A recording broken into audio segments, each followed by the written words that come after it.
दादा भगवन्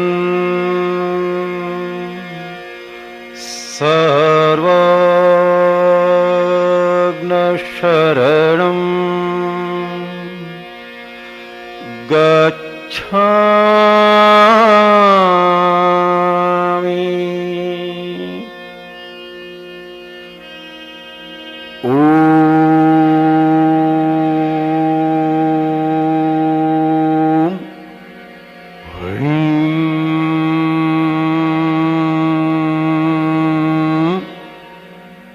दादा भगवन् सर्वज्ञशरणं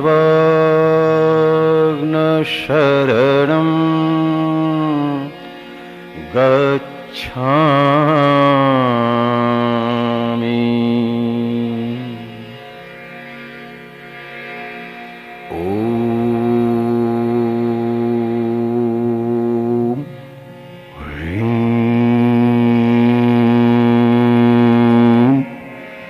दादा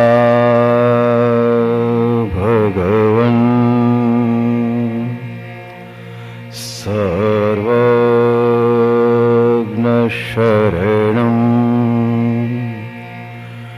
गच्छामि।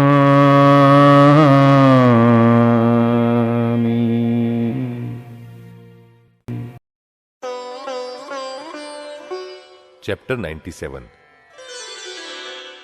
श्राद्ध में दान धर्म के पीछे क्या रहस्य है?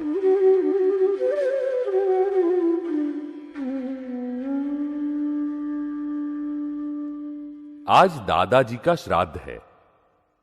खीर, पूड़ी, पकोड़े इत्यादि बनाए हैं और पूरा परिवार भोजन के लिए इकट्ठा हुआ है। पिताजी कौओं को गुलगुले डालेंगे, कागवास डालेंगे, फिर सभी खाना खाएंगे। मुझे जिज्ञासा हो रही थी कि क्या यह भोजन दादाजी को पहुंचता होगा। मैंने चाचा जी से पूछा तो उन्होंने कहा, वास्तव में इस बात में कितनी सच्चाई है यह तो मैं नहीं जानता, मगर एक बार मैं ज्ञानी पुरुष दादा भगवान के सत्संग में गया था तो उन्होंने मुझे जिस हकीकत से अवगत कराया वह मैं तुम्हें बताता हूं। हमारे देश में श्राद्ध का एक बहुत बड़ा इतिहास है। भादो सुदी पूनम से भादोवदी अमावस तक के 16 दिन श्राद्ध के होते हैं। हमारे देश में काफी साल पहले घर घर में बीमारी फैली थी।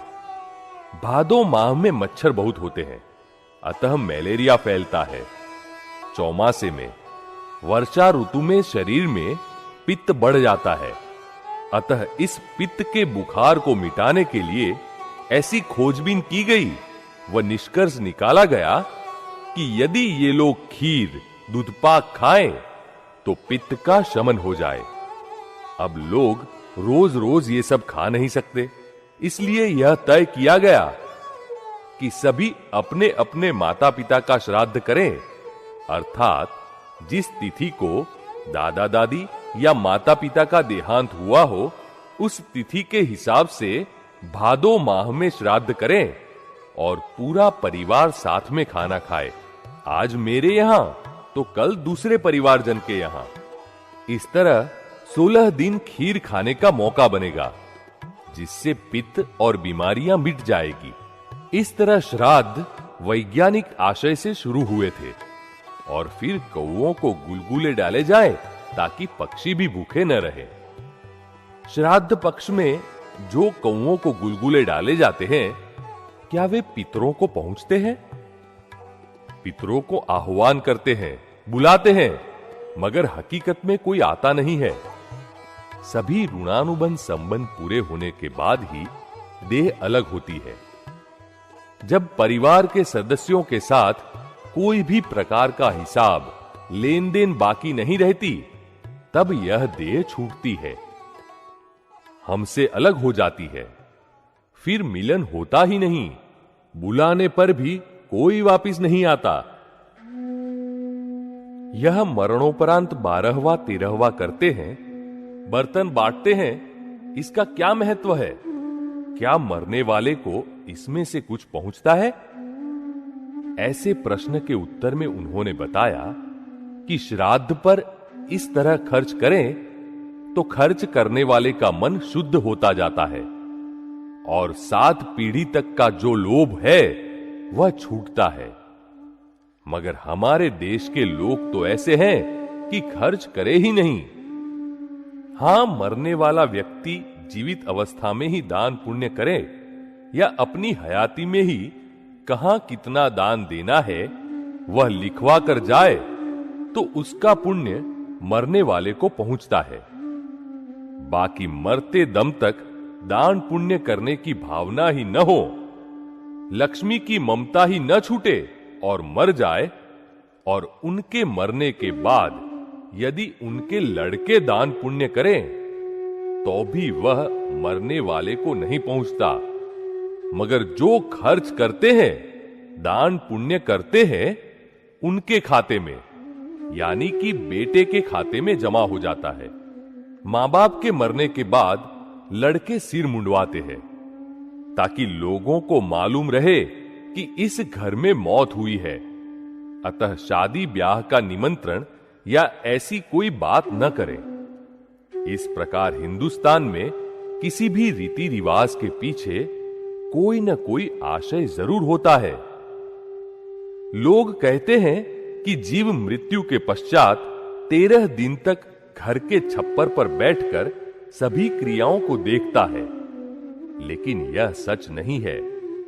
ऐसा इसलिए कहते हैं ताकि लोग मरने वाले के नाम से विधि विधान कराए, क्रिया कराए और ब्राह्मण को दान दें, जिससे उनका भी जीवन निर्वाह होता रहे और देने वाले को पुण्य बनता रहे।